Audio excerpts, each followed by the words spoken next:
Hello and welcome back to 3.16 Christian FM. I'm your host, Lizzie Snyder. It's time for the segment you have all been waiting for, Books Worth Reading. So today I want to talk with you all about a book by Henry Nouwen called In the Name of Jesus. So before we dive into the content of this book, I want to give you guys a little bit of background on the author. So Henry Nouwen was born in 1932 in Holland. He was educated in religion and psychiatry in that program at the Menninger Clinic in Kansas.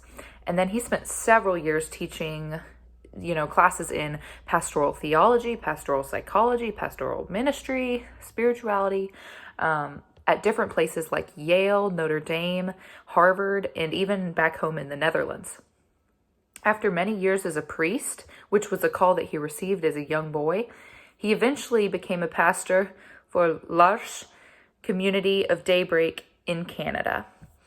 So he wrote In the Name of Jesus in the late 1980s, which was after this experience because he opens the book with one of his experiences at Daybreak. And he described this as the most important experience of his new life, which forced him to rediscover his true identity.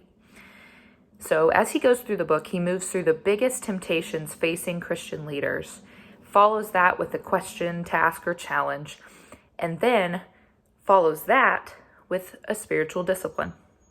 He discusses what he feels are the three biggest temptations facing Christian leaders, which are to be relevant, to be spectacular, and to be powerful. Finally, he wraps up the book with a brief conclusion and leaves the reader with an image of a leader with outstretched hands who chooses a life of downward mobility and an encouraging word of hope. So that's essentially In the Name of Jesus by Henry Nouwen in a nutshell. Now, we want to hear from you listeners. So we're going to take a few callers. If you have any questions or comments about the book, feel free to call in. So it looks like first we have Libby Silvers calling in from Abilene, Texas. All right, Libby, how are you today? I'm just so excited to be on the radio. Wow. Hi, Mom. So I just wanted to say that In the Name of Jesus is one of my favorite books. So one perk that I just love about the book is it's really easy to follow. It's written in language that's really engaging and I can follow it really easily.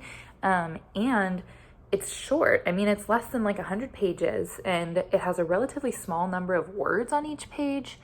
And, I'm not a fast reader by any definition of the term, but I still probably could finish it in just one afternoon. So I really liked that about the book. And it's not a huge undertaking for people. Like I said, could just take one afternoon, or you could really space it out and do a chapter a day.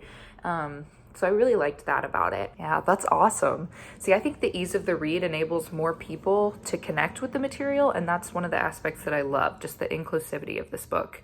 It's very accessible to many, many readers. So thank you so much for calling for that. I appreciate it. And our next caller is Lori Slivers. Awesome. All right. So how are you doing, Lori? Hi, Lizzie. Oh, this is actually Lily, but I was just calling to ask two quick questions. So one, in the beginning of the book, Nouwen talked about, the most important experience of his new life. And I was just wondering, have you had an experience like that? And what was that like going through that? And I also was wondering, there are only three main temptations, and I'm sure that, Christian leaders face more. So if you had to add more, what would they be? Wow. Yeah. Thank you so much for these questions, Lily. And I want to actually go ahead and turn them to our listeners. So what do you guys think? You at home, have you ever had an experience that forced you to rediscover your true identity? What was that like, if so, and how did it feel when you were going through that? If you do choose to share, just please know you don't have to include any personal details if you'd prefer not to. I just want to know what it was like if you were going through that. Also, what temptations might you add to Nouwen's list that Christian leaders might face? And going a step further, what spiritual disciplines might you recommend for those facing those temptations? I want to encourage our listeners to consider those two questions so we can discuss them during the segment tomorrow. Thank you again, Lily. Those good questions. Thank you. So thank you all again for listening today. We're going to go ahead and take a short break, but when we return, we'll be listening to the 20 most underrated Christian songs from the past decade. So until then, have a safe one out there.